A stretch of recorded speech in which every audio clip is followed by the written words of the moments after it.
With your hands, you four-sized pages hang from the clip screwed to the top of the board. The acidic stench of rotting food is rubbed off on the cellulose. It now forms the base of the experience. This base surrounded by a faint air of spoiled meat, the stuff of death itself, and then sprinkled liberally with the citrus zest of toilet cleaner. Yes, you can piece them together using the alphanumeric code on the margin.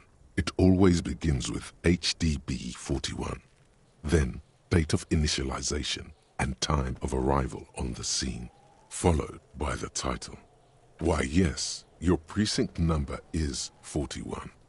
Every last alphanumeric in the files begins with it.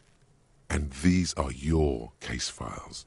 It's safe to say HDB are your initials.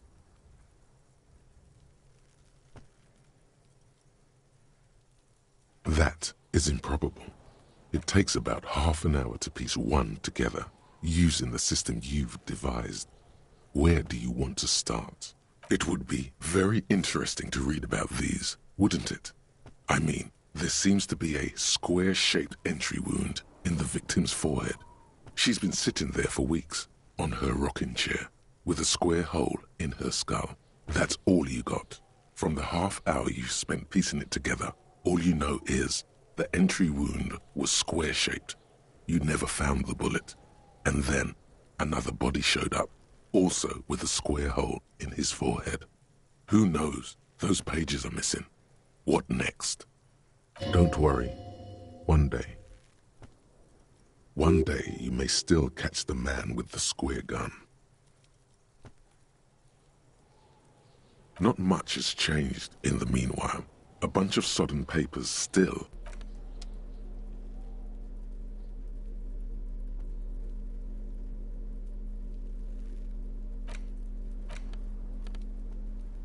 It's just a racist mug. What's there to read here? Not much. Oh boy, here we go. What are you going to say about a broken, tossed-away mug that you dug out of the garbage?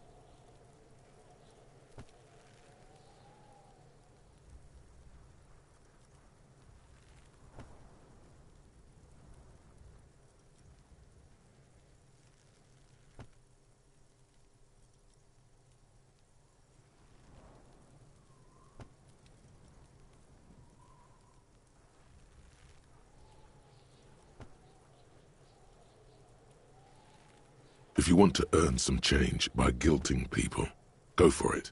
But if you want to earn real dough, finish the case and start getting paid again.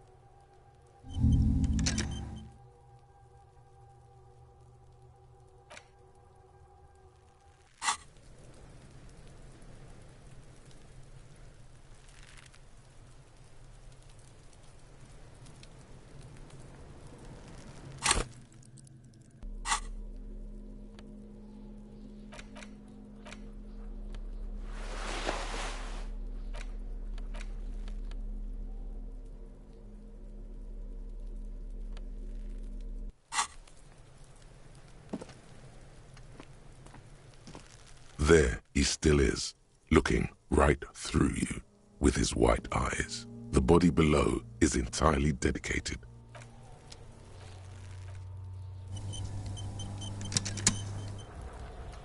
There he's still... Active decay. He's about to blow! Cop's gonna blow, Kuno! The ammonia only makes it worse. The combination forces tears out of your ducts. The second time, not so much.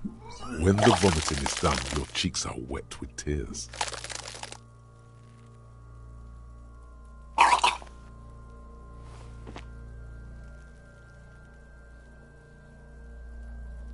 Nor does the wind right now. The weight is reassuring, like a crenel on solid fortification. Pat, pat, pat. I've seen strong men turn themselves inside out for hours. You are facing tough odds here. Alcohol withdrawal makes it considerably harder.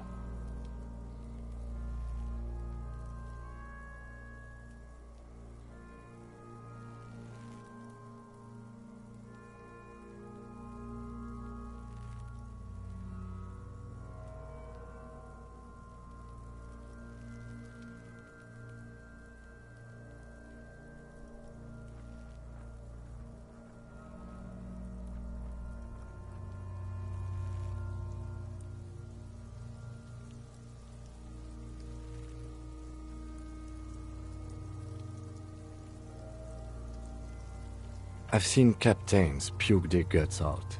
It never gets easier. You never get used to the smell. Every Monday is cadaver day.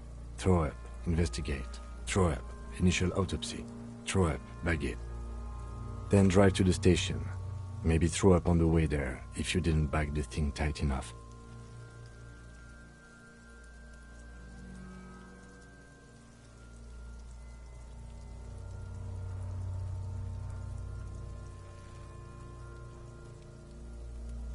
I think I've lost my sense of smell. A white lie. Not being hungover helps too.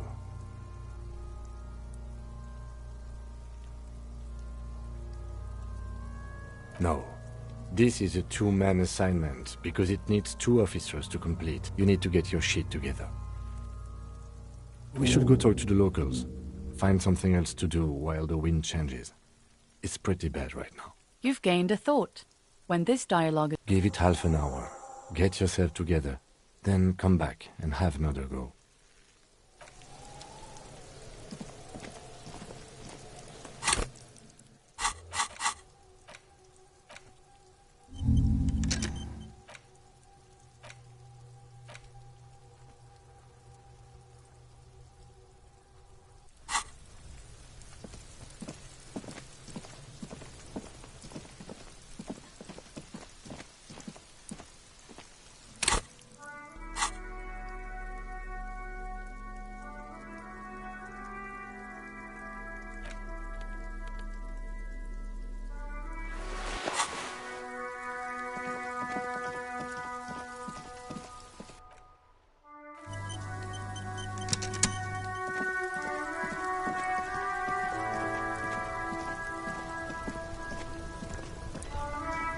Before you stands a motor carriage. The bodywork is covered in blue and white livery, bearing the number 57. Vapor emanates from the large engine on the back of the vehicle. It hasn't had time to cool off yet. This must be the infernal machine that tore you from oblivion. The Caprice Kinema motor carriage. In the cabin, you are welcomed by a set of steering levers, a radio microphone on a hook, a pull-out toolbox under the seat, and the soft glow of the fuel preheater gauge.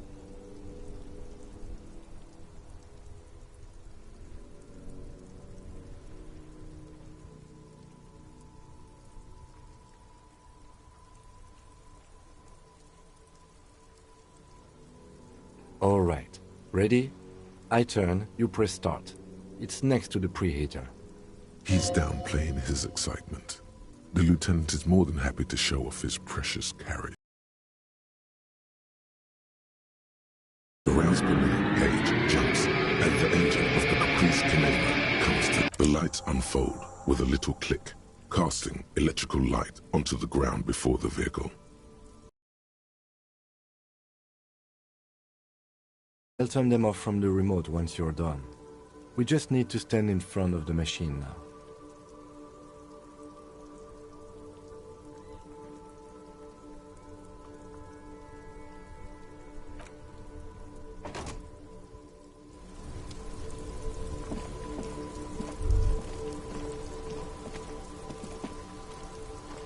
As you hold your ledger's clip under the headlamp, an iridescent hologram appears.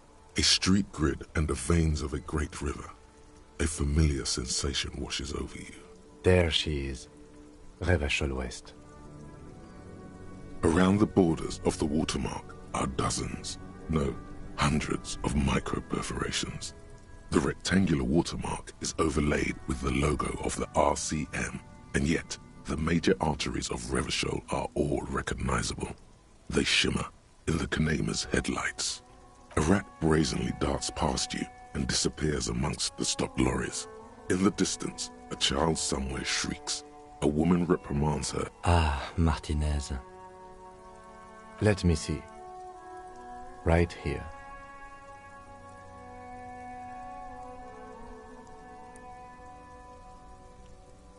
Oh yes. Coal City. Le Royaume.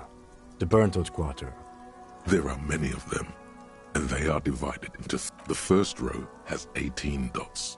The next is the longest. It runs all the way. There are so many, it's hard to count.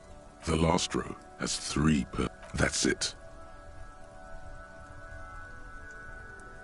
Those are perforations. They represent your record as an officer of the RCM. They are your statistics, as it were. I should have guessed you'd keep a record. Officers often do. Let's take a look.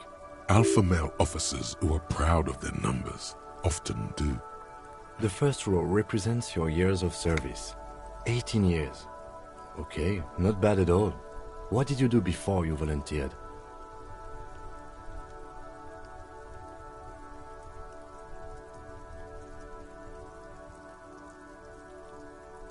Cool. I'm glad you joined us. Not a lot of money in doom crying. Let's move on, shall we? This next row, the one that wraps all the way around, is your number of closed cases. Closed is good. It means finished. You've got, let's see, wow, more than 200. It's quite a lot, even for someone who's been on the force for nearly 2 decades. Usually, clearing more than 10 cases a year puts you in the 90th percentile of all RCM officers. Right. Those are your confirmed kills. You've got precisely 3 perforations there. For an RCM officer, especially Precinct 41, which is in the Jamrock quarter, it's rather tame. I mean that in a good way. There are certain officers who treat their kills like some kind of ghoulish game. If they do happen to solve a case, it's usually by accident. But it seems as though you are, or at least were, one of the good ones. So we have that to be thankful for. Yes. It's not a problem for him to state it, however.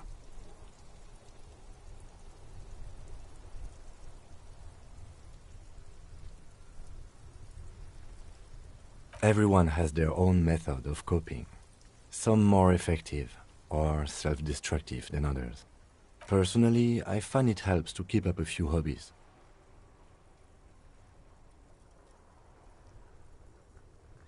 Why not gardening?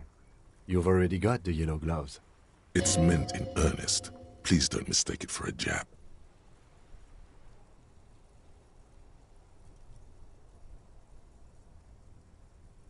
The lieutenant nods. Right.